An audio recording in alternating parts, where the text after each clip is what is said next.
So what's up mga idol, good morning. So andito po ako ngayon sa General Luna, sa Bakong Ilaya, sa General Luna mga idol. May napansin tayo na malimit ako magkita nito sa mga bawat highway mga idol. To papakita ko sa inyo.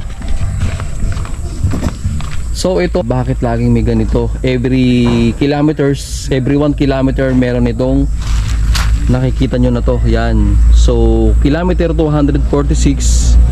So yun si 15. So mga idol, bali nandito tayo ngayon sa National Road. Eto, National Road yan. Dito po ito sa Bakong Ilaya. So napaisip ako kung ano pa talaga ang ibig sabihin nitong mark na to. So nakalagay ito National Road. So nag-isip ako, so which is nandito tayo ngayon sa General Luna. Eto. So mga idol, ang ibig sabihin pala itong kilometer na ito, simula from Luneta Park hanggang dito sa National Road na to is 246 kilometers mga idol. Ayan ang ibig sabihin niya. Simula po Luneta, dun po kasi yung zero. So hanggang dito sa Bakong Ilaya sa General Luna is 200 kilometers. Ganun po siya kalayo. So nandito tayo sa General Luna. Ayan.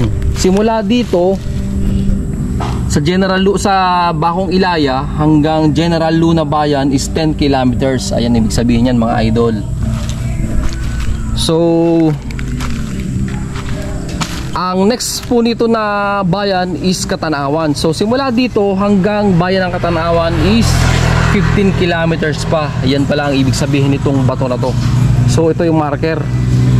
Ito yung marker na simula Luneta Park hanggang dito sa Bakong Ilaya is 246 kilometer. So simula dito hanggang Katanawan Bayan is 15 kilometers ang layo.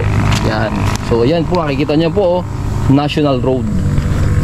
Ayan, 246. So simula dito hanggang bayan ng General Luna is 10 kilometers mga idol. So ayun po pala ang ibig sabihin ng marker na mga ganyan na makikita nyo. Mapapaisip kayo ano bang ibig sabihin yan. So mga idol, yung pala ang ibig sabihin ng marker na yon. Alright. So sa mga wala pa pong alam, at ako po ay napaisip, ako ay umihi dito sa gilid, nag-stop over tayo. So yun pala ang ibig sabihin ng marker na yon mga idol. So ayan. So may idea na tayo kung ano po ang ibig sabihin ng marker na yon.